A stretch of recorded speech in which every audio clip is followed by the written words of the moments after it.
Hello, everyone. Mike Arnold's here, co-founder, Patrick, and partners along with Bob Iacino. How is everyone doing today? Huge rally, low volume, low liquidity. I mean, the offers were just getting lifted all the time. It was like nobody wanted to sell. Wiping out yesterday's move. Everything's hunky dory. Even though the Fed projects a recession, no recession, no recession. Don't worry about it. This is your last opportunity to buy. Don't worry, earnings multiples are very high. Just buy, just buy. So that's it. So we're all good to go. How you doing? Patrick still got some snow with 80-degree temps. All the snow's been gone here, but we're nice until this weekend. Then temperatures are going to plummet again. Good afternoon, Martinez. Hey, Richard. Yeah, the stock market is recession proof. Oh, and the Fed's got to pause slash start cutting, even though there's not going to be a recession, just because they have to do it. So you got to keep that in mind too. We're pricing in cuts because the no recession is not going to affect the market. So there you go. And my man, puts are toast. Hello, George. So this crazy times. But I mean, we talked about the PPI this morning. There was nothing else this afternoon. Let's just get tomorrow a big morning. Retail sales. Retail sales coming out 1 hour. We got Waller speaking 15 minutes later. We got some industrial productions. We got Michigan computer sentiment preliminary numbers. Remember, these are preliminary. The final ones will be in a couple weeks. Business inventories. And a part of the consumer sentiment is the inflation expectations. So all that tomorrow. Yay. Pretty green, mega caps. I mean, it was buy Apple like no tomorrow. Amazon, Tesla, everything. Buy it. Com services, consumer cyclical, technology, health. You just buy everything except for real estate. Fed watch 66% for the 25 basis point hike. It's buy everything, and we're gonna have soft landing, no landing, but yet we need the Fed to cut rates again. I don't know what to say. Don't know what to say. So I won't. Fully, solidly in greed mode. Tomorrow morning, don't just watch the retail sales numbers and all the other cursory information with that, because we got JP Morgan Chase, UNH, United Health Group, which is the biggest weighting of the Dow at over 10%, is reporting. We got Citi. We got Wells Fargo, PNC, BlackRock. So we got lots of financial earnings and a big UNH Health tomorrow. So there we go. I'm tired. We should just call it a day. Hey, let me get Bob on. Hey, Bob. I'm good with calling it a day. You're good with calling it a day? Let's just call it a week. Let's just I'm take tomorrow off. I'm good with it. I want to touch on something real quick. The data has completely supported the move we're seeing in equities, which honestly, I'm quite surprised the move isn't bigger. Very much surprised the move isn't bigger. When I look at charts, they're just not impressive at all, considering that the population, the long onlys are getting exactly what they wanted, and that's a good thing. Only the Dow to me seems kind of impressive, and it's leading not today, but somewhat on the backs of energy continuing higher. I'm surprised we haven't broke out like on the S&P above the February highs. I'm really surprised we haven't done that based off of the data we've got. The data is pointing toward higher stocks, at least in the short term. And Mike and I both said for a while, this is absolutely a possibility. It's absolutely something that can come to pass. I was just talking to Jim Bianco. We were with Jim Bianco for the podcast. And Jim Bianco said something I thought was super interesting. He said he thinks inflation is now bottoming. It's his call it inflation is bottoming. And he gives you're going to have to watch the podcast to see the whole thing, but he gives a really good reason as to a really good synopsis as to why he thinks that inflation is bottoming and it's going to start to spike up again in June, which we got April, May, June, 2 month and a half away, 2 months away. And we won't get that data till July. So 3 months away. And I asked him if he thought energy was a part of that, considering what's going on with crude oil right now. And he said, yes, it's a component to it. But all that makes me believe is that energy is going to bounce higher. I told him that my target, if we got a settlement above 84, I was looking for 88.90. And he told me that would mean inflation would come a little harder. And he brought up the Biden-Yellen meeting. And again, I'm saying too much already, but the Biden-Yellen-Powell meeting, where he said they basically pointed their fingers at him and they said, your inflation is your problem. And it's why he's so hyper-focused. And then he brought up Powell's recent testimony where he mentioned where Elizabeth Warren says to him, you want to bring inflation up to 4.6%. That's 2 million people. And he said, look, nobody's out of a job yet. No one's out of a job yet. And inflation is still here. And inflation hurts a hell of a lot more people than the couple that would be out of a job. So I think I'm in that same camp. I've been in that same camp. But he talked about something, Mike, I think you'll find interesting. You know what? I'll leave it for the podcast. But I'll give you the line that he said. We had a bank run, which has turned into a bank walk, which might turn into a bank power walk if things continue along this way. So super, super interesting conversation. And his stance is the Fed is going to at least leave rates where they are until 2%, unless there's a virtual collapse in the banking system. And he is not of the opinion that the banking system has fixed itself at all.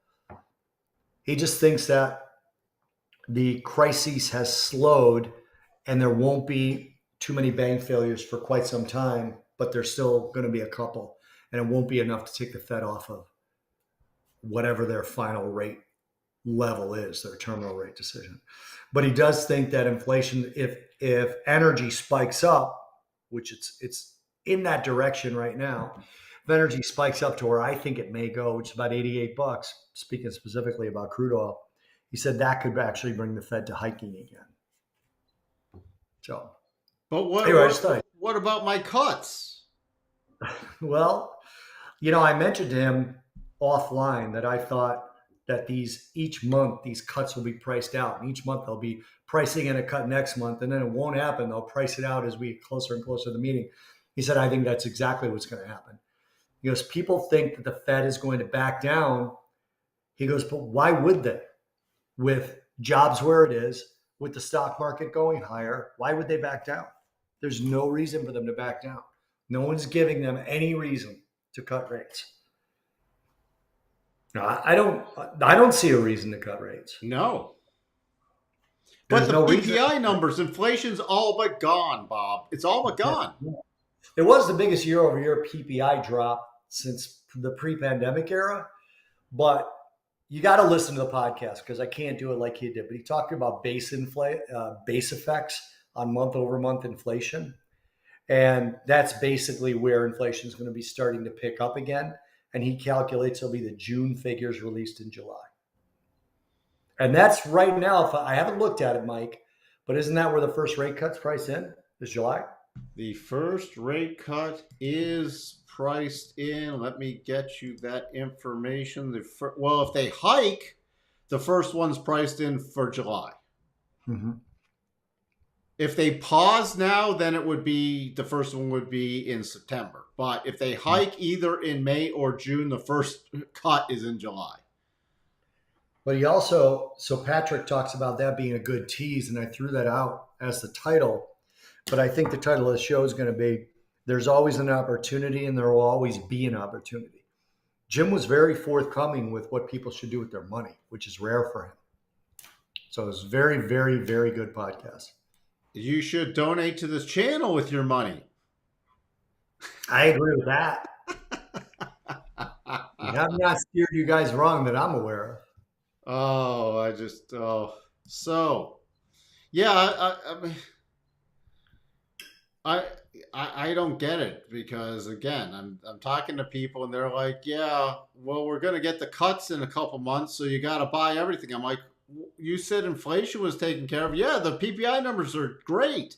So why should they cut? Because they have to cut. Why? Well, earnings aren't going to be so good this quarter. The stocks are at the same highs they were in February and August. Why do they need to cut? Here's the other thing: the worst time to buy stocks from a longer term perspective is when the Fed starts to cut. Yeah. So if you're buying stocks because you think they're going to cut, if you think they're going to hold, you should be buying stocks and hoping that inflation continues to come down.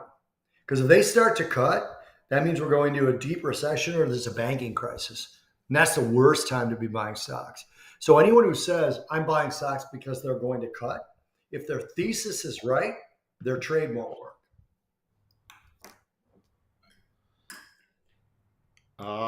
John wants to know, Bob, what do you think about people getting hyped on the stocks that have AI on it? Um, I don't know much about that, but I will say that AI is not going away. AI reminds me of tech in general, maybe 10 years ago, where a lot of people said, tech was looked at as the riskier investment. And then it started to shift to where tech was the basis of the economy. So tech stocks were not even risky anymore. And that's what this reminds me of. It doesn't mean that I'm saying AI is not risky. I think AI is not going away, but I don't know enough about which chips power AI because that's where I'd be looking. I wouldn't be looking at stocks that are AI. I'd be looking at which chips are dominating the powering of AI and buy those companies. So it's really too broad of a question, John, and I haven't looked at it enough to give you an intelligent answer. But I don't think AI is going away. So if you're smart enough or have researched enough to pick which companies will win in terms of powering AI, those are likely to me to be good long-term buys. What are your thoughts with numbers coming out tomorrow in earnings? What numbers are coming out tomorrow? I'm only focused on Retail earnings. sales? Oh, I don't care about that. Retail sales are likely to be a little bit lower, but it'll be attributed to CPI and inflation being down because it's not inflation adjusted. So people are The going to. consumer, You think people are going to ignore retail sales? well, a couple of shows ago, I sent you guys, or I sent you, Mike, that red book moving average, and it's been in decline. That was a chart, and Yeah. it's likely continuing to be in decline.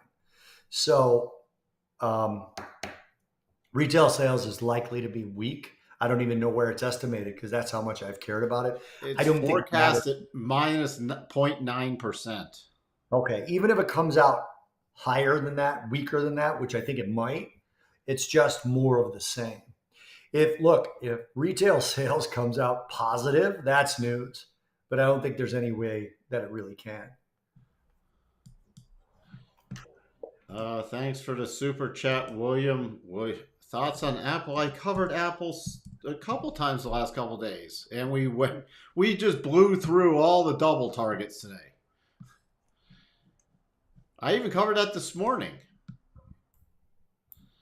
and it just kept on trucking. So, what's your next thing? Let me just touch Well, on Apple real quick. The next minor target is 168.25. Next major target, should this rally just keep pushing on, is 171.60 area, and you have a gap left behind up there. There's your targets. Again, pull back in the rotation zone. We got that double bottom in the rotation zone, and then launch pad today.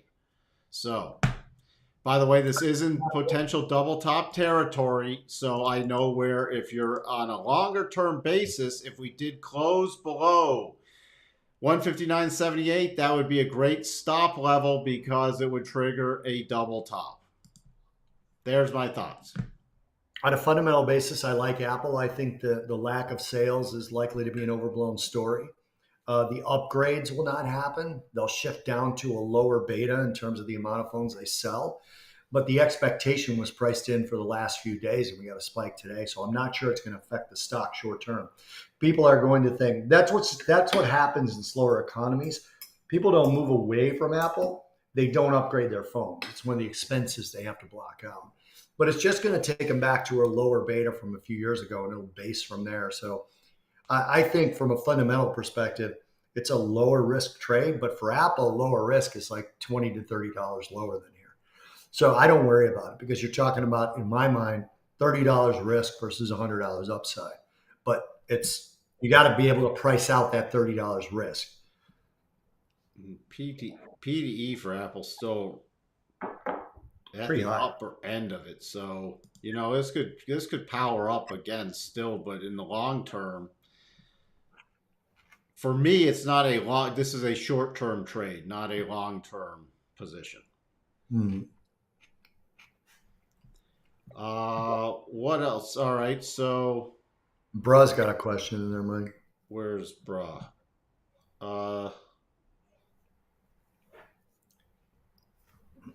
He had a question or a statement?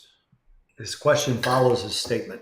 He basically says they will not cut until unemployment rate starts to rise. Is that right, Bob? And yes, that is right. That's what they say. Okay. Now the other thing, the unemployment rate could stay where it is, and the banking system could start to crumble. But I still think they do more of Fed windows than actual rate adjustments based off of that. And I think they've shown that. Like they didn't get off the track. Now, when you looked at the FOMC minutes, they did talk about not raising rates because of the bank stress. But they found a different way to fix it in their mind. They opened up windows that are not normally open to those banks. And they took the bank's collateral, especially if it's treasuries, and to a certain degree, municipals, because those are fairly low risk. The Fed can take those as collateral and make loans because they're still likely to be valued at par when they mature. But if there's too many of those, it essentially becomes QE. So I don't think they'll touch rates until the employment rate starts to rise past 4%, way past 4%. Yeah, well, they've still been talking 4.5 is still on their radar screen, so I wouldn't see them start cutting till it got above 4.5. Mm-hmm. Are you eating an early dinner like an old person in Florida? I eat constantly. So no, not really. Dinner's not till later, but I'm eating my in-between lunch and dinner salad. All right. Are you short airlines? I'm not short airlines. No, I'm not short airlines. That's a simple answer, Lucia. If you wanted more to that, no, I'm not short airlines. I'm not long on either though.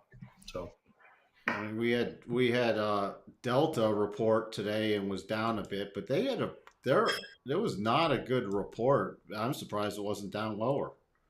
By the way, confirmed, but with this, no, it's technically not correct. Sorry about that. Never mind. But Delta reported lower EPS, lower top line revenue, but they guided higher. They said they're very optimistic about the upcoming heavy travel season. What's interesting about that is they've been busy as hell and still have really bad numbers. Yeah. They have not had price elasticity. People were still paying the prices, and they had really bad numbers. So I'm not sure how. I'm not sure how they guided higher. That seemed to me to be a way to kind of stave the selling in their stock with as bad as their numbers were. Hey, William, that's a funny statement. I need to fast. That's a really funny statement. You don't know this guy at all, William. Dude, I fast. Trust me. It's a regular routine of mine. So Bob's known me for years, and he's seen me go through some of the mega fasts. Are you willing to tell him your longest fast, Mike? My longest fast is 48 days. This is a disciplined human being, William. Crazy. So, and that's not a normal one. That's my longest one. I've only done a 48 day. I was going 40 and then it just extended. Mm-hmm. Normally I do 20 days. And I do intermittent fasting all the time. So, Bob, the data are good if the earnings turns bad. Which one of the market? Bob, the data are good if the earnings turns bad. Which one will the market or traders focus on? All right, so I'm going to take that question in two ways, John A, because there's a little bit of context missing from the question. If the data is good and the earnings are bad, which one will the market focus on? Remember, bad data is good for the stock market right now. Okay, bad data is good for the stock market. So weaker U.S. economic data means the Fed is going to be less aggressive in the eyes of the stock investors. That's why these weak CPI, weak PPI numbers have driven stocks higher on most occasions, not all, but on most occasions. They've also driven yields lower, which has been better for stocks. So if the data is good and the earnings are bad, so meaning stronger data, the market will be focusing on the same thing, which will mean sell stocks. So you need the data bad and the earnings good, or the data good and the earnings bad for the market to go up. The best situation would be bad data and good earnings for stock market to go higher. No, I am not a Muslim. I fast for spiritual and for health reasons. William meant Bob needs to fast. I Mobile. intermittent fast, and then during my eating period, I eat all the time. That's the difference. And I still eat a lot less, William, when I do that. So I generally will fast between about 6 p.m. and about noon. So 6 p.m. the night before to noon the next day. But then during noon and 6, I'm eating. I still end up eating less than I normally would, but works out okay. I'm down 30 pounds since I started doing that, William. This is not my normal handsome face. My normal handsome face is rounder, but still handsome. How much weight did I drop on a 48 day? I think it was about 23 pounds. Uh, Bob, does the Taylor rule get satisfied as soon as inflation will be below Fed's 5%? Inflation's already below the Fed's 5%. I think you mean as soon as inflation's above 5%. I mean, no. The Taylor rule basically says that Fed funds rate needs to be higher than the current inflation rate. I forget by how much. Do you remember, Mike? I think it's 50 basis points or something. I'd have to look it up. Yeah, but the Fed funds rate right now is lower than inflation. So if inflation falls below 5%, assuming the Fed hikes rates this next meeting, then in theory you're in line with the Taylor rule. But the Taylor rule has not been in place at all, so I wouldn't say it's satisfied. Because I mean the market's already pricing in cuts. So okay, so I think I see what you were saying now, Pavni. You said if the inflation gets below 5% and the Fed hikes rates, that means inflation is below the Fed funds rate, which would fit the Taylor rule. But I mean, that's kind of like saying, you spilled tomatoes into your egg noodles and now you're making Italian food. It's more of an accident than a Taylor rule, right? Much more of Egg, an accident. you spilled tomatoes into your egg noodles? Yeah, like let's say you were making egg foo young or something. So you had egg noodles or rice noodles and you accidentally spilled tomatoes. So you just served it with Parmesan cheese and say you made Italian food. Oh, Bob. Okay. Does that not make sense? I think it makes perfect sense. Yes, it makes perfect sense to you. Pep G wants to know how bank earnings will affect stocks, especially tech. Hmm. So, hey, I'm chewing. Bank earnings will affect yields, which is what will affect tech stocks. Okay, so think of it like that. If banks seem under pressure, yields will likely fall because the market will again have this idea that the Fed is going to lower rates to ease pressure on the banks. I don't think they're going to do that, but that's what the market is likely to believe. That is likely to be decent for tech stocks. But a lot of the sell offs that are happening now are on the people that believe the recession is going to be bad and stocks are still not a buy yet until you get into the recession. And then you're coming out of it. That's when stocks are a buy. So It's not that bank stocks will affect tech. You got to watch how bank stocks affect yields. That's just my opinion of what will happen. The best thing for you to do when the bank earnings start coming out is keep a couple of yield charts on your screen rather than stock charts, because then you'll be able to make an interesting or at least a semi-accurate assessment of what might happen to tech stocks. Uh, Pavneet, for the clarification, thanks for answering, Bob. I meant, does that make sure inflation goes down if rates get held above inflation? It doesn't make sure it, but that's what the Fed's trying to do.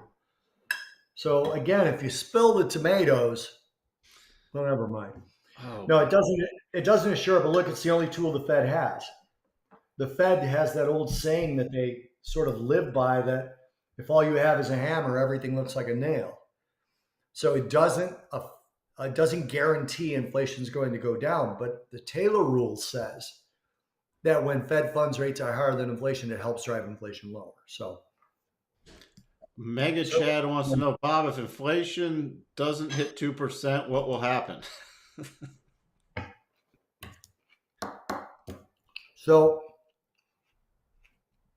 okay,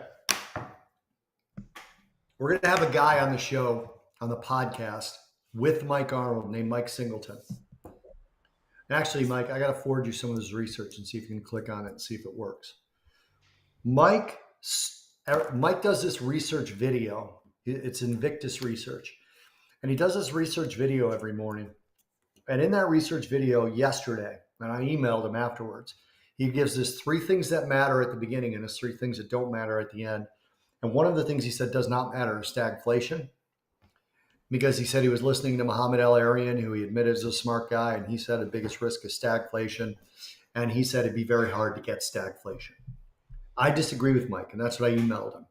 I said, I can't wait to talk to you about this so that I can disagree with you. If inflation doesn't come down, you get stagflation. That's what happens. Because the Fed will keep rates high and even push them higher if inflation doesn't come down. And that will slow the economy. And they'll keep doing it until we go into a recession. And then they'll rely on the recession to bring inflation down. And if it doesn't work, you have stagflation. That's what stagflation is. A slowing economy and inflation still being stubbornly high. That's the definition of stagflation. That's the worst economic scenario for stocks. So I think that answers your question, although I'm not sure. Hey, Dr. Michael, thanks for tuning in. Thank you. Unemployment may not rise to the point where the Fed needs to cut because of trade job vacancies. Higher for longer may be possible for the Fed. Connor, I think it's likely, and it's in part because of what you said. The jobs market is really strong. Why would the Fed cut if the stock market is going up and the job market is strong? Mike and I have been screaming into every microphone that will be on for us that they need to normalize rates. The Fed is now normalizing rates. You don't need rates at zero if the economy is good, the job market is strong, and people are getting jobs and raises. You don't need low rates. That's a normal banking system. And we haven't had that for a decade or more. Probably more, right, Mike? Well, we haven't had that since, Bernanke. We Wasn't haven't it? had that since they went to zero. 2009, 2010. So, Yeah, we're closing in on 15 years. yeah. So that's a great comment, Connor, and you're right. And that's why higher for longer is probably correct. And again, Jim Bianco said they may start hiking again if crude oil goes up. By the way, the crude oil story is really interesting. Well, anyway, you got to watch the podcast. I'm not going to tell you what he said. But he talked about why the Saudis cut rates, which I thought was really interesting. William, So thanks. William wants to turn this into a cooking channel. I just have to tell you that this is a pear vinaigrette that I made last night. This was leftover salad. I like wet salad. So leftover salad I will put in the refrigerator. And this has a half a cup of white wine in it. So you can drink it after you're done with the salad. Well, there you go. You can get your drink on and your healthy salad on at the same time. Yep. Fresh pear, olive oil. Dijon mustard, salt, pepper. It's delicious. Uh, Bob, I studied the chart of crude.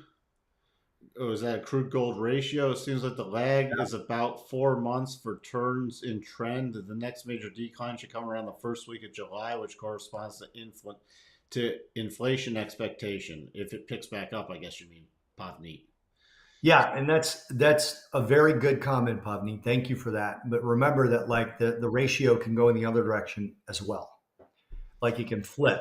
So when you're looking at things that usually correlate or even track, right?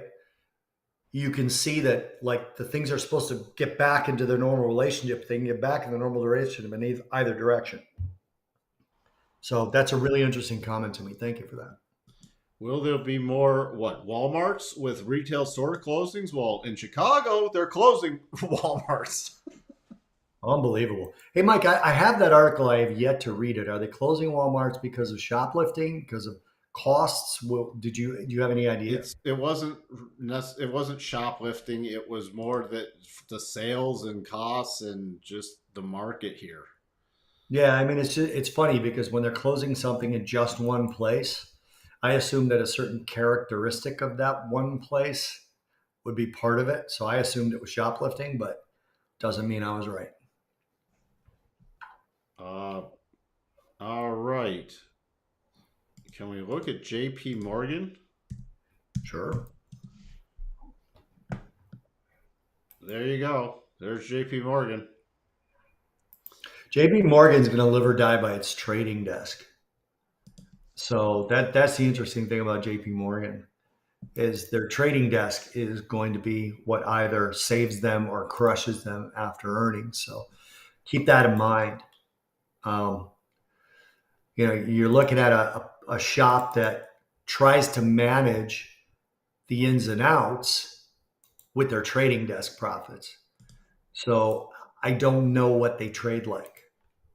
So keep that in mind. The chart's great, and I think that's probably why the chart's consolidating because of earnings. Because the wild card at JP Morgan is the trading desk. It's consolidating just above the 200. Mm.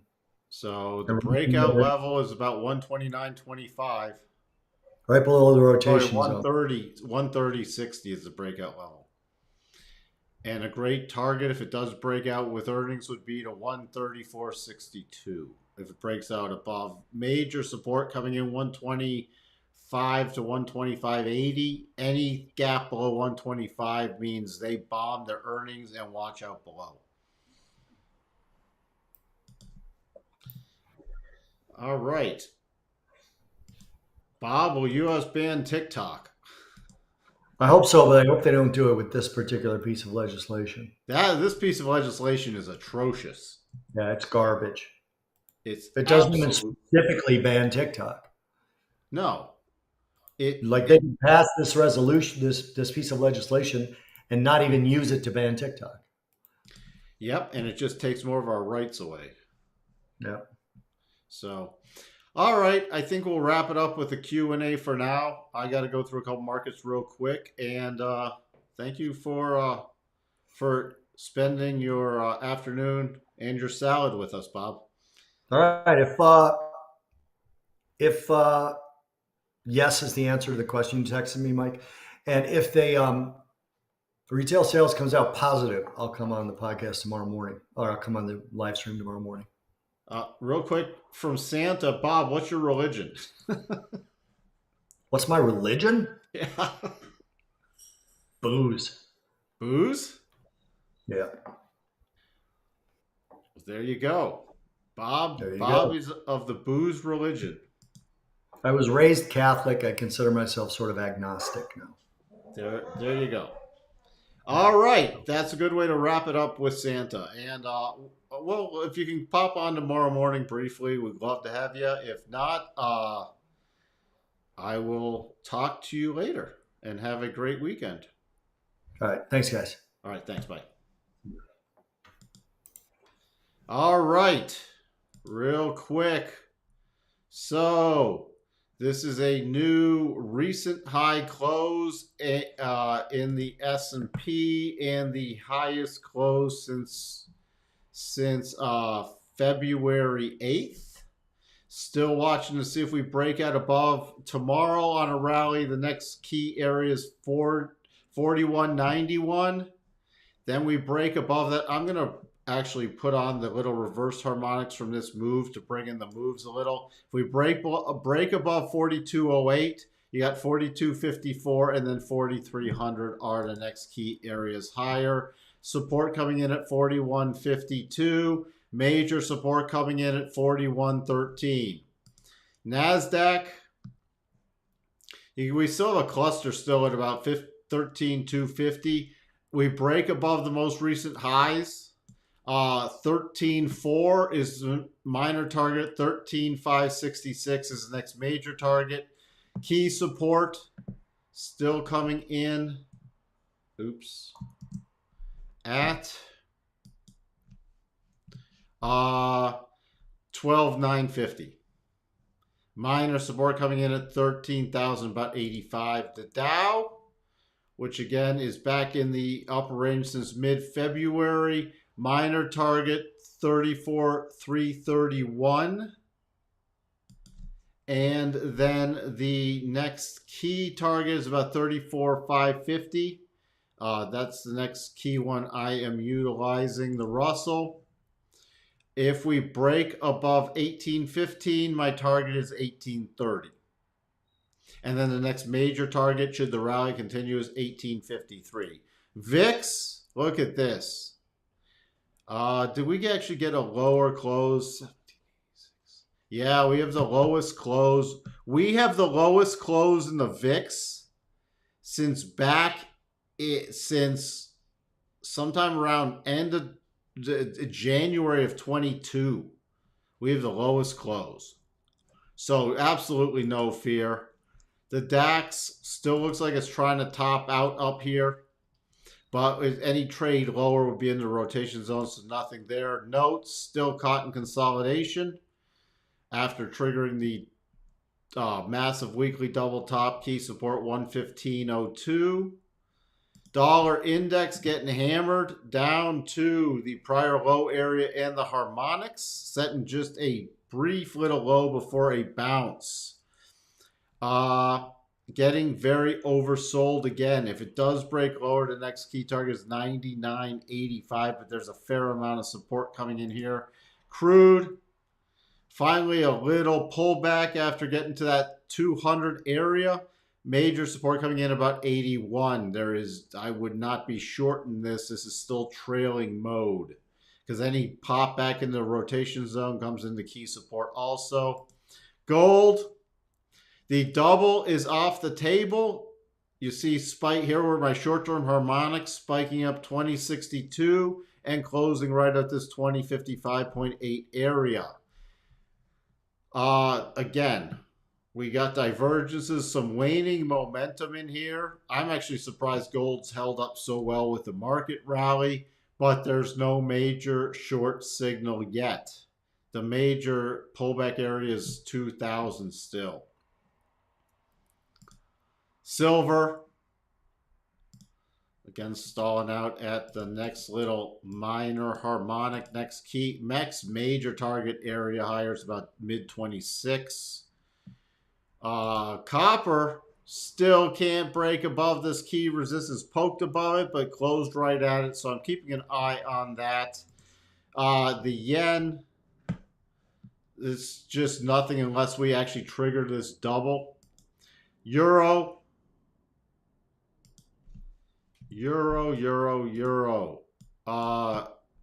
If it powers on higher, 111 is the next target area. Pound still has a potential double top. The next minor target area, if it does continue its upward trend, is minors 125.48, majors 125.70 with the short-term harmonics. Bitcoin, sideways base still. We could get another breakout higher. 31,280 is the target. Tesla, with the gap up, still, if the move follows through tomorrow, 190.86 is the next minor target, but it's still in a consolidation format, so nothing else there. Well, we can see if the market shrugs off retail sales, which are supposed to be pretty weak. It's all going to depend on earnings. And I don't know if earnings are going to be substantially bad enough tomorrow that it trashes the market. We'll have to see over the next couple weeks. That's why I generally wait for a topping pattern to trigger, especially to get in on puts, because this market can be insane. It was very low volume, this rally. You can't say it was fake, though. It was a real rally, but you can see here compared to yesterday's reversal move, we've had very low volume on the rally since the end of March. Very low volume. So, but I can't say it's fake. And here's the NASDAQ volume, by the way. See, the sell-off, the reversal yesterday compared to the rally today, which basically wiped out all yesterday's move. Again, trend. I want the volume to really start supporting the trend if it's going to go higher, and the volume is, these rallies are occurring on lower volume. So, all right. Going to wrap it up for now. Got to take the 5 doggies for a walk. I'll be back tomorrow morning and we'll take a look at retail sales and earnings and wrap up the week. See everyone then. Bye for now.